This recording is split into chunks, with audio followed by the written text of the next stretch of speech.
নমস্কার বন্ধুরা, আদ্যাসাথী চ্যানেলে তোমাদের সবাইকে অনেক অনেক স্বাগত জানাই। তোমরা সবাই জানো শ্রাবণ মাস পড়ে গেছে, এটা বাবার মাস। তাই বাবার কাছে আমি তোমাদের সকলের জন্য অনেক অনেক মঙ্গল কামনা করি। আজকে নিরামিষ রান্না বরবটি এই রান্নাটি নিয়ে চলে এসেছি নিরামিষভাবে। এই রান্নায় আমি কি ব্যবহার করব মশলা হিসেবে? তিল বাটা, নারকেল বাটা, পোস্ত বাটা, সঙ্গে কাঁচা লঙ্কা বাটাও আছে। তোমরা তাহলে দেখো আমি রান্না কিভাবে করি। বন্ধুরা দেখো, কড়া বসিয়ে সামান্য জল দিয়েছি, আমি জলটা ফুটছে, একটু নুন দিয়েছি সামান্য। আমি বরবটিটা এর মধ্যে দিয়ে দিচ্ছি, হালকাভাবে এটা আমি ভাপিয়ে নেব।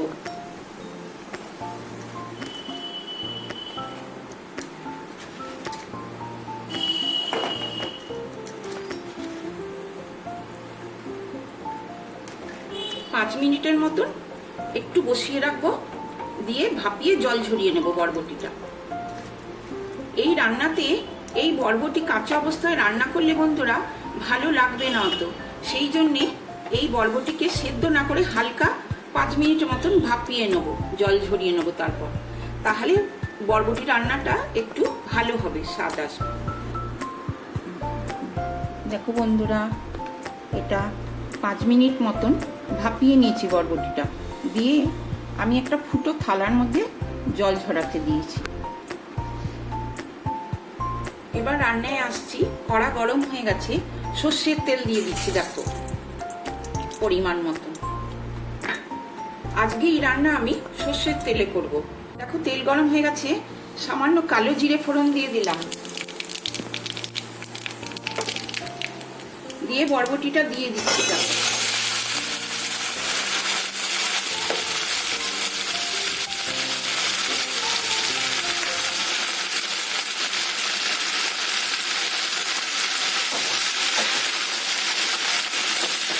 হালকা হালকা একটু ভাজছি।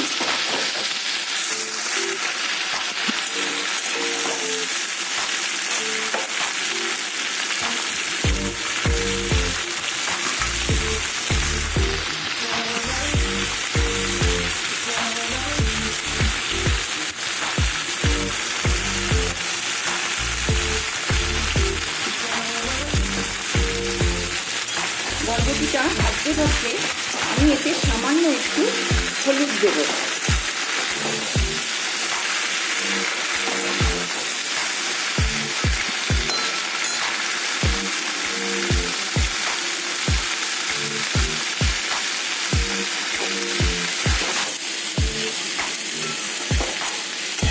অল্প হলুদ দিয়ে বরবটিটা আমি হালকা হালকাভাবে ভাজলাম। এখন এতে দিচ্ছি, দেখো এটা হচ্ছে তিল বাটা,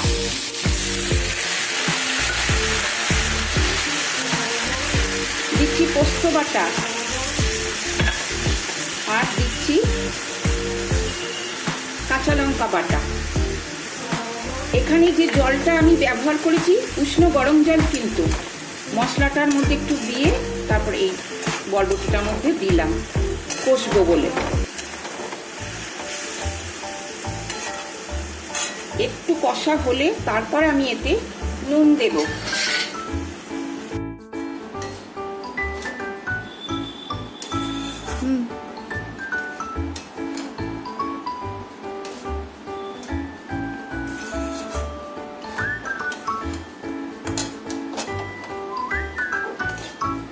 দেখো তিল, পোস্ত আর কাঁচা লঙ্কা এই তিনটে আমি শিলনোড়ায়, এই মশলা তিনটে আমি শিলনোড়ায় একটু বেটে নিয়েছিলাম অল্প করে, সেটা দিয়ে বরবটিটা একটু কষছিলাম।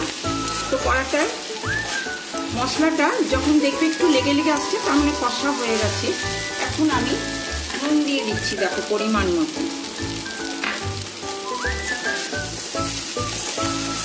যখন তোমরা এই বরবটিটা হালকা ভেজে তেলে প্রথমে মশলা হিসেবে ব্যবহার করবে পোস্ত আর তিলটাকে, কাঁচা লঙ্কা বাটা, এই তিনটে বাটা মশলা ব্যবহার করবে। আর যখন হয়ে আসবে তার একটু আগে আমি নারকেল বাটা ব্যবহার করব। সবই আমি শিলে অল্প অল্প বেটে নিয়েছি পরিমাণ মতন।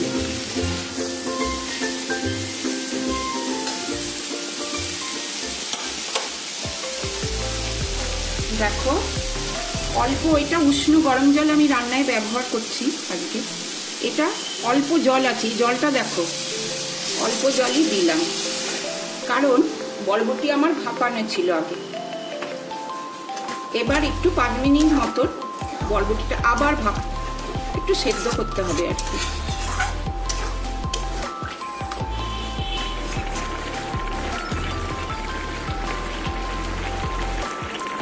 দেখো তরকারিটা ফুটছে, এই সময় একটু মিষ্টি দেবে তোমরা, মিষ্টি দিলে এই তরকারিটার টেস্ট আসবে একটু।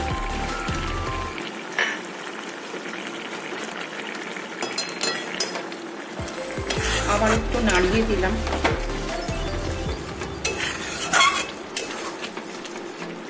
আজকের এই তরকারি একটু মাখা মাখা হবে আর কি। বন্ধুরা আমি যেমন করলাম তোমরা এরকম করে রান্নাটা, এই বরবটি রান্নাটা করে দেখো, ভালোই লাগবে।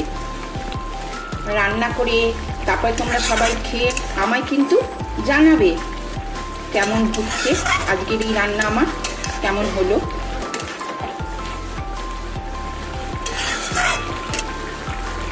বন্ধুরা শ্রাবণ মাসে কিন্তু ঘরে ঘরে অনেক নিরামিষ রান্না খাই সবাই, তো এই নিরামিষ রান্না হিসেবে এই বরবটি রান্না তোমরা করে দেখো, ভালো লাগবে খেতে গরম ভাতে। এবার এই তরকারি হয়ে আসছে, এই সময় আমি দেখো নারকেল বাটা দিচ্ছি অল্প, সবটাই আমি শিলে বেটে রেখেছি যা ব্যবহার করছি।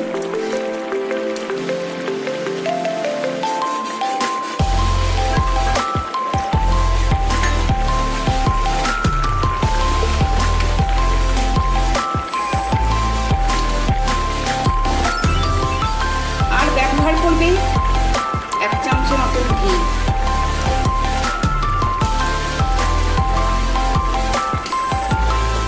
মাখা মাখা হলে তবে আমি তরকারিটা নামাবো। বন্ধুরা তোমরা সবাই পাশে থেকো, সাবস্ক্রাইব করবে।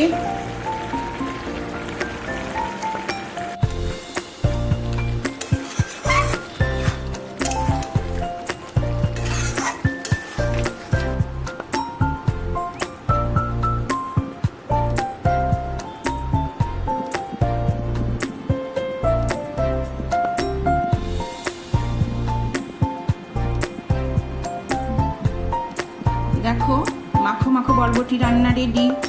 এখন এর ওপর থেকে আমি একটু অল্প করে ধনেপাতা ছড়িয়ে দিচ্ছি। দেখো